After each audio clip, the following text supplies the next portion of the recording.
Good morning, children.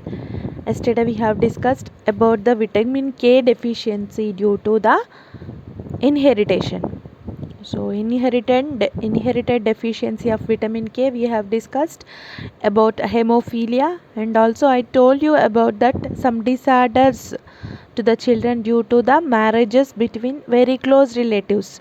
So, thalassemia is one of that. So, we will discuss that in annexure now. In annexure, they have given children the rhesus factor. So about this we need to understand more. There are another antigen of red blood cells which is present in 85% of the people. So RH rhesus factor. Here RHESUS factor is rhesus factor.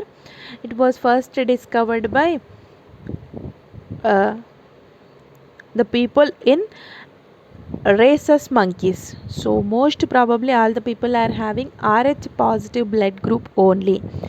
So who have these positive or rhesus positive are called as who are having that factor in their blood, those are called as rhesus positive RH plus, and the people who are not having those factor rhesus factor, those are called RH negative. Normally they do not carry an antibody to this factor in their plasma. So normally RH minus people not carry antibody to that factor in their plasma. However, if RH plus blood is transfused into the blood of RH minus person, against RH factors will be formed. Against of RH factors will be formed. So these are capable of destroying RH plus red cells in their body. So it is dangerous. So that's why we should uh, maintain these also, we should follow. So that the people may be having blood groups, we have discussed in 9th class only. We have discussed about blood groups and how to find the blood groups also we have discussed there. So we need to find which blood group, and again we need to find RH plus or RH minus also we need to find.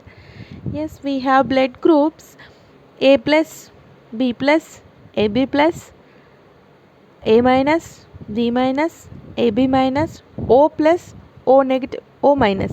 So like that we have different blood groups. Their RH factor is also we need to consider, because if RH plus blood is transfused into RH minus person, there is a chance to destroying of RH plus red cells. So that's why that's not fair, that's not good for the people to transfuse RH plus into RH minus person. That is not fair, that is not good, we don't do like that. If a RH plus man marries RH minus woman, at that time there is a possibility some of the children are likely to be RH plus or some of the children may be RH minus. So during each and every pregnancy there is a change, mother and baby, and may occasionally happen during pregnancy this one. So if a child is RH plus, some of its blood will be leak into its mother's circulation and cause antibodies to form in her blood. So due to that, RH plus will have antibodies, so will produce antibody. So RH minus women are not having those antibodies. Due to the time of pregnancy, the baby blood will be leak into the mother's circulation. So if the mother having more children, not all will necessarily be RH plus, but if they are, the amount of antibodies of her blood often increases with each pregnancy like that. So it is there is a due to this there is a possibility to destroy that RH plus red cells. Sometimes it may cause death. So that's why people will give injection shortly after the birth of her first child, which prevents the RH plus cells. If the baby may have RH plus cells and the mother may have RH minus blood group at that time, the doctors will give injection shortly after birth of our first baby. So for stimulating the production of harmful antibodies in our bloodstream, they will give like that. So this is the possibility we need to know. Next one is thalassemia, which we have observed in that thalassemia is a group of inherited blood disorders characterized by mild to severe. This is anemic. Yes, anemia caused hemoglobin deficiency due to the inheritance. Due to the mothers and due to the parents, thalassemia will comes. Hemoglobin level will be very low at that time. So pigment hemoglobin abnormally low in those people. So alpha thalassemia and beta thalassemia. In each variant, a different part of the hemoglobin protein is defective. In those people, hemoglobin protein is defective. And spleen, increased susceptibility to infections, slow growth, thin and brittle bones. So these all are the problems. Heart failure will also be there due to this. Yes, thalassemia means anemia, less hemoglobin in their bloodstream. That is called as thalassemia. And thalassemia is a serious inherited blood disorder. Inherited means transmitting from parents and grandparents, like that. 4.5% of world population suffering with thalassemia minor, and there are over 35 million Indians are carriers of abnormal gene for thalassemia. Because of this, so many people are suffering. So that's why we need to know how can we diagnose. Yes, thalassemia major should be diagnosed as early as possible in order to prevent growth restrictions, fragile bones, infections in the first year of life. These all we need to control. The infant's hemoglobin levels and development should therefore monitorized closely. Hemoglobin less than 70%, the child shows signs of poor growth. So we need to observe that one. And thalassemia we need to control. The aim of this treatment is to retain a median hemoglobin value of 115 to 120 grams per liter. So we should maintain and proper blood checkups and all we need to do. And thalassemia major can be cured by stem cell transplantation. Due to that stem cell transplantation, this will be curable. Yes, prerequisite is usually that the affected individual who has siblings with identical tissue type. At that time, transplantation of blood stem cells referred to as bone marrow transplant.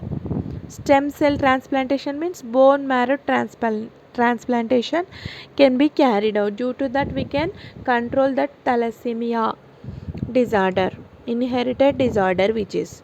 And rhesus factor is also most important, children. RH plus, RH minus blood groups. So if the mother having RH minus blood group means it is somewhat difficult to pregnancy. So while pregnancy time it is difficulty. Because of that, if baby have RH plus factor, so due to that antibodies will transmit into her mother, circulate into her mother's blood circulation. Those because of those antibodies created in her body may cause some serious problems. So fortunately these cases are not frequent. Unfortunately we can get sometimes the people like this we can observe. So it is very difficult to treat those type of people for the doctors, and they should be given injection shortly after the birth of our first child. So this is about rhesus factor. And then we are going to see about evaluation of transport system. How the evaluation taking place in different organisms, here we are going to see. From the first class only I told you about unicellular organisms. Unicellular organisms like amoeba. So it is easy to transport material through protoplasm. Shows natural movements. So and the problem of transportation arose, the nature has found the solution, creating microscopic ocean currents inside the body due to the electrons flow. That is only current. The electrons flow is telling the flow of charges, electric charges is called current. So due to that flow of electric charges, the protoplasm momentum inside of the amoeba, so that is the sufficient thing for unicellular organisms. The movement are called Brownian movements in unicellular organisms.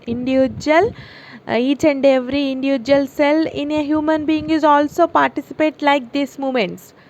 Protoplasm of individual cells in human body. But in mammals and human beings and multicellular organisms like humans and all, the protoplasm of any cell, each and every cell is like that only, mobile, and protoplasmic currents exist even in nerve cells also. Each and every individual cell will behave like unicellular organisms. So that property is retained in multicellular animals including humans. The protoplasm of every cell having protoplasmic currents for transporting materials. So like that.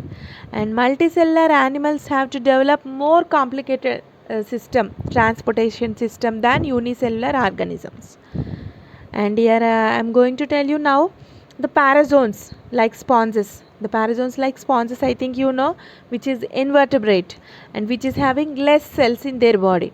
And sponges uses always seawater for transportation, osmosis of seawater.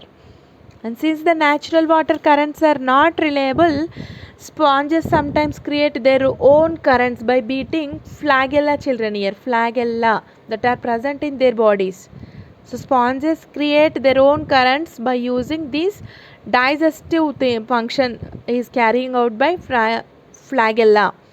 By beating this flagella, they will produce currents in their body, flow of charges in their body. They only will generate like that themselves, their own currents by beating of flagella, the special parts present in their body. So due to that, they will generate electric charges flow in their body themselves. So like that, the transportation taking place in protozoans like sponges. Next I want to tell you cnidarians. Here C is silent, children. The cnidarians which are better evolved than sponges, like hydra and jellyfish comes under these cnidarians.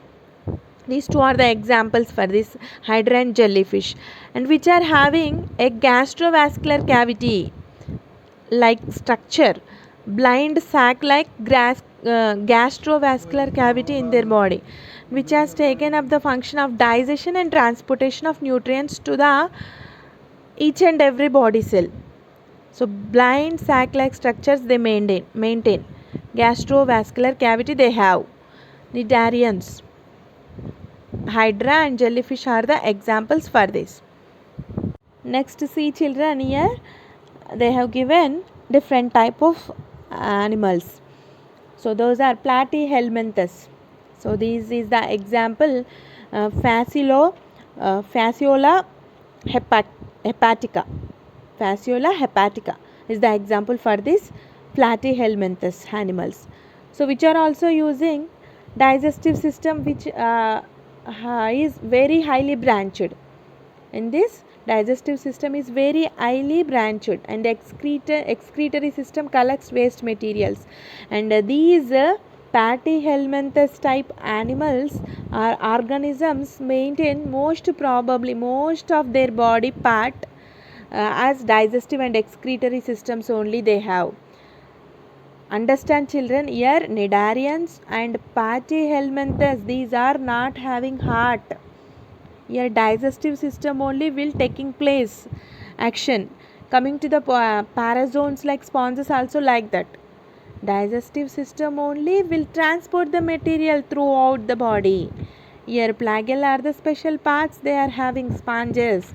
And coming to the cnidarians like hydrilla and jellyfish, they are also having gastrovascular cavities. and digestive and transportation system taking place a serious action in transportation. Digestion and transportation of nutrients to each and every cell by this blind sac-like gastrovascular cavity, cnidarians. And while coming to the platyhelminthes type organisms, most of their body parts are covered with digestive and excretory system. Due to that only transportation taking place. Directly digested food enters into the cells directly, because the digestive system is highly branched in platyhelminthes type organisms. So the most of their body is covered with digestive system and excretory system only. And coming to the nemathelminthes, roundworms are comes under this. These are having pseudocoelom in their body, which is carrying out the function of collection and distribution of material. They are having a special type of system like pseudopoda. Here pseudocoelom they are having. And one more thing I want to tell you children, annelids and arthropods. So before starting this, we need to understand about open circulatory system and closed circulatory system. Open circulatory system means the blood directly from tissues to the blood, from the nutrients directly from tissues to the all body parts and tissues to the heart directly. There are no blood vessels. So blood, instead of flowing in blood vessels, floods tissues, directly supplying nutrients to the tissues. Oxygen directly supplies to the tissues directly by respiratory system. There are no blood vessels to carry blood. So pulsatile organ they maintain. So in that open circulatory system we are calling arthropods.